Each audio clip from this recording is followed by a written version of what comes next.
Ang bibi mo at ang bibi ko. I love you! Love you, pare. Bibo!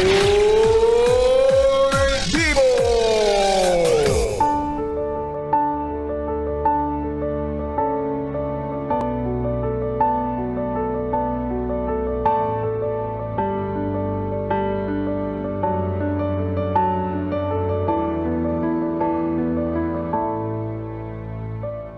Yes, friend, ako'y nagbabalik, DJ B-Boy Bibo, para sa ating tuloy-tuloy na BB Time tungkol sa usaping pagiging intrimitida. Grabe naman yung pagiging intrimitida. Intrimitida talaga, hindi mo pwedeng concerned citizen lang. At kanina nga mga yes friend ay napakinggan natin ang sulat ni Ate Hana. Si Ate Hana na concerned sa magkaaway na magjowa na nakita niya sa isang fast food restaurant. Diba? Ang pangyayari po para sa mga yes friend natin na hindi napakinggan yung kwento at sulat, ito raw si Ate mong Hana ay nag-dine in sa isang fast food kung saan ay may nakasabay siyang dalawang magjowang nagtatalo, nag-aaway, tapos hindi pa kinakain yung pagkain, hindi pa nagagalaw, iniwanan na nila kasi nag-walk out si kuya. Oo, at sinundan naman siya ni ate. And yung ending, walang kumain doon sa pagkain. Tapos after a few minutes, wala pa rin pumapansin. Ang ginawa niya, pinatake out niya na yung pagkain, yung dalawang pecho. Kasi ang balak niya daw ibibigay niya sa mga batang kalye. Tapos yung palabok na a la carte kinain niya. Ang galing. Concern nga lang talaga siya. Oo. Tapos yun, nagulat na lang siya, bumalik itong si ate mong girl na para bang nakukonsumi dahil hinahanap yung pagkain. Asa na iniwan namin pagkain dito? Dahil naman, iniwan na nga ako ng boyfriend ko na wala pa yung pagkain ko. Kahit sino naman, diba? So yun yung kwento. So alam niyo mga yes friend, patunay ito na minsan sa buhay natin, meron talaga tayong mga lack of judgment moments. No? Yung mga pagkakataon kung saan kung ano yung nakikita natin, akala natin yun na yun. No? Hindi na natin inaalam yung dahilan ng pangyayari. Hindi na natin sinisiyasat yung dalawang panig. Hindi na natin iniisip yung mas malalim na dahilan at rason ng isang bagay na naganap sa paligid natin. Hindi na natin iniisip kung ano yung maaaring magiging resulta ng isang bagay o pangyayari na nagaganap, 'di ba? Or nakita natin or na-witness natin. Kagaya na nga lang nung mga pinopost sa Facebook, 'di ba? Naku, talamak din 'to. Yung mga nakikita natin like, "Oh, nakakaawa naman tong lalaki na nakasabay namin kumain sa fast food. Mag-isa lang siya, wala siyang kasama." 'Di ba? Pinopost pa, pinipicturan pa. Tapos parang pinapamukha na talaga namang mukhang kawawa yung nakita nila, tapos hindi mo alam introvert pala siya, 'di ba? Hindi mo alam, mas gusto pala niyang mapag-isa, tapos ayan ka, nagbibida-bida ka na pinapalabas mong mukha siyang kawawa. Di ba yung mga ganong klase ng bagay na masyado nating pinapansin, masyado nating ino-overthink, masyado nating binibigyan ng ibang kahulugan, which is hindi natin alam, may iba palang rason kung bakit nangyayari yung mga bagay na ganon. Kumbaga masyado nating ini-involve yung sarili natin sa kwento ng iba. So bakit nga ba? Bakit nga ba nakikialam ka at hindi naman hinihingi yung tulong mo, nagbibida-bida ka? For example, yung iba magpo-post, may nakita akong isang mama, gula-gulanit yung damit, inabutan ko ng barya. Be, grabe ka naman. Paano kung hindi naman humingi sa'yo? Hindi naman pala kailangan ng tulong? Paano kung favorite niya lang talaga yung damit na gula-gulanit?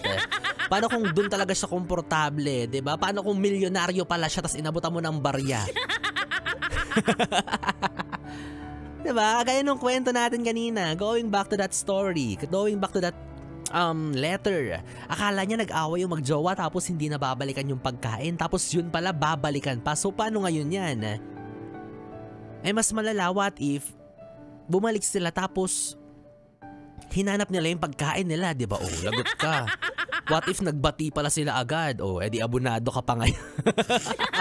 Nakita na lang nila, sinusupang mo na yung palabok nila. So again, bottom line mga yes friend, for Hana, we understand na concern ka lang naman. Concern ka sa mga batang yagit na kumakalam ang tiyan. Concern ka sa pagkain na baka mapanis at itapon sa basurahan. Concern ka lang. 'Di ba? Wala namang masamang intensyon akong nakikita doon sa ginawa mo. Pero seryosong tanong, bakit mo kasi kinain yung palabok? Bakit mo kinain yung palabok? Hindi mo na lang din tinake out tapos ibinigay sa mga bata. Charot. And then sabi niya kasi, favorite ko yun eh. O go, sige, kaysa naman walang makinabang. Kaso yun nga lang, bumalik sila ate, 'di ba? Hinanap yung pagkain, nalalagot ka. Bayaran mo yun.